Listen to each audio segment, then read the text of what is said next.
on dit en norvégien? Skål! Skål.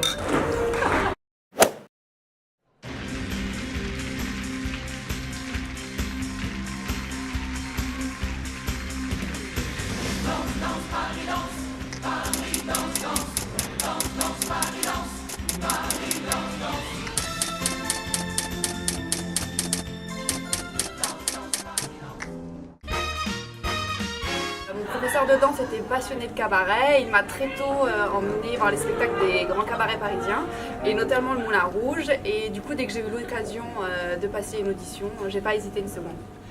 Moi, je travaillais à Berlin et il y a des danseurs avec qui je travaillais qui m'ont dit qu'ils cherchaient des danseurs avec certaines tailles, au Moulin Rouge. Et j'ai passé l'audition en 91 chez Miss Doris, qui était maîtresse du ballet ici. Et j'ai été pris, voilà, et je suis là depuis.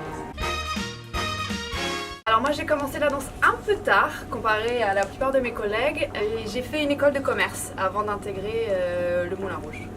J'ai commencé avec l'académie de danse, après j'ai travaillé un peu à l'Opéra Norvège, j'étais freelance, j'ai fait un peu de claquettes, un peu de jazz, un peu de contemporain, un peu de classique et maintenant un peu de cabaret. Pour être une bonne danseuse au moulin, je pense d'abord faut être une bonne danseuse, tout court. C'est vrai qu'il faut faire 1m75 minimum par exemple. Donc, Pour les filles. Pour les filles et 1m85 pour les garçons. Moi je dirais le costume du final, le costume rose qui s'allume dans le noir. Bah oui, c'était entre costume rose ou costume rouge. Ouais, costume ferry, avec les boules qui s'ouvrent, qui deviennent des jupes de fleurs, j'aime bien, ouais. Oui et non. Oui, quand on est soliste et chanteuse. Corps de ballet, non, pas du tout. Mais par contre, on a le droit d'avoir notre propre personnalité et d'exprimer un peu les choses comme on le ressent. Vivre de sa passion. Moi, je dis toujours, je viens pas travailler, je viens danser. Et je pense que ça change beaucoup de choses. J'ai toujours travaillé avec le corps. J'étais d'abord gymnaste et après, oui, j'étais un peu nul à l'école. Mathématiques, ça n'a jamais été ma force. Voilà, nul à l'école. Je dirais 23. Oh, 23. 23? Oui, parce que les jeunes... Je suis vieille alors. J'ai rien dit. Sans hésitation, pour moi, c'est le French Cancan parce que c'est pas quelque chose que vous apprenez dans les écoles de danse en fait. Alors on a plusieurs répétitions par mois. Moi j'en ai à peu près 3 par mois, fixes, et après des répétitions entre les spectacles quand ça s'impose.